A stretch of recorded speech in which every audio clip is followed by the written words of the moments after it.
오늘의 컨텐츠, 기자를 찾아라.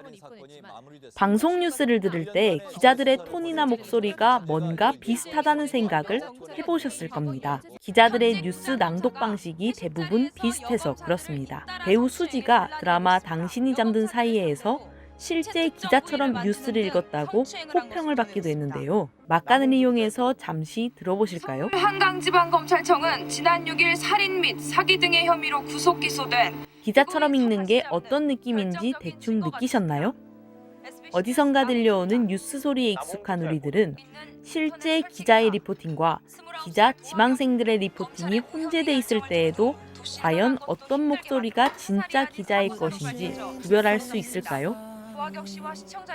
기자 지망생 셋과 실제 기자의 목소리를 랜덤으로 들려드리겠습니다. 누가 진짜 기자인지 한번 듣고 맞춰보시길 바랍니다.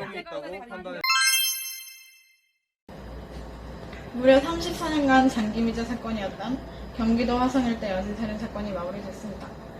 1년간의 재수사를 벌여온 경찰은 이춘재가 14건의 살인과 9건의 강간을 저질렀다고 결론 내렸습니다. 기자가 보도합니다. 경찰은 이춘재가 1986년부터 6년 동안 14건의 연쇄살인과 9건의 강간을 저지른 혐의를 확인했다고 밝혔습니다. 이춘재가 자백한 14건의 살인 중 5건에 대한 증거물에서 이춘재의 DNA가 검출됐다고 설명했습니다. 나머지 9건에 대해서도 범인만이 알 수 있는 내용을 말하는 등 자백에 신빙성이 있다고 판단했습니다. 강간의 경우 이춘재는 모두 34차례에 걸친 범죄를 진술했는데 이 중 입증 자료가 충분한 9건이 검찰에 넘겨졌습니다. 경찰은 이춘재가 1986년부터 6년 동안 14건의 연쇄살인과 9건의 강간을 저지른 혐의를 확인했다고 밝혔습니다. 이춘재가 자백한 14건의 살인 중 5건에 대한 증거물에서 이춘재의 DNA가 검출됐다고 설명했습니다. 나머지 9건에 대해서도 범인만이 알 수 있는 내용을 말하는 등 자백에 신빙성이 있다고 판단했습니다.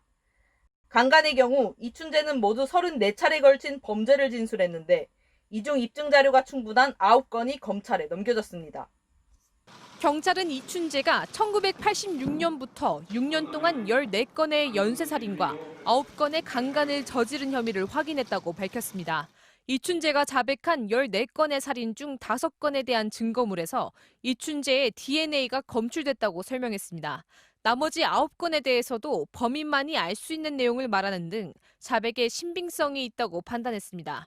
강간의 경우 이춘재는 모두 34차례에 걸친 범죄를 진술했는데 이 중 입증 자료가 충분한 9건이 검찰에 넘겨졌습니다. 경찰은 이춘재가 1986년부터 6년 동안 14건의 연쇄살인과 9건의 강간을 저지른 혐의를 확인했다고 밝혔습니다. 이춘재가 자백한 14건의 살인 중 5건에 대한 증거물에서 이춘재의 DNA가 검출됐다고 설명했습니다. 나머지 9건에 대해서도 범인만이 알 수 있는 내용을 말하는 등 자백의 신빙성이 있다고 판단했습니다. 강간의 경우 이춘재는 모두 34차례 걸친 범죄를 진술했는데 이 중 입증 자료가 충분한 9건이 검찰에 넘겨졌습니다. 경찰은 이춘재가 1986년부터 6년 동안 14건의 연쇄살인과 9건의 강간을 저지른 혐의를 확인했다고 밝혔습니다. 경찰은 이춘재가 1986년부터 6년 동안 14건의 연쇄살인과 9건의 강간을 저지른 혐의를 확인했다고 밝혔습니다. 경찰은 이춘재가 1986년부터 6년 동안 14건의 연쇄살인과 9건의 강간을 저지른 혐의를 확인했다고 밝혔습니다. 경찰은 이춘재가 1986년부터 6년 동안 14건의 연쇄살인과 9건의 강간을 저지른 혐의를 확인했다고 밝혔습니다.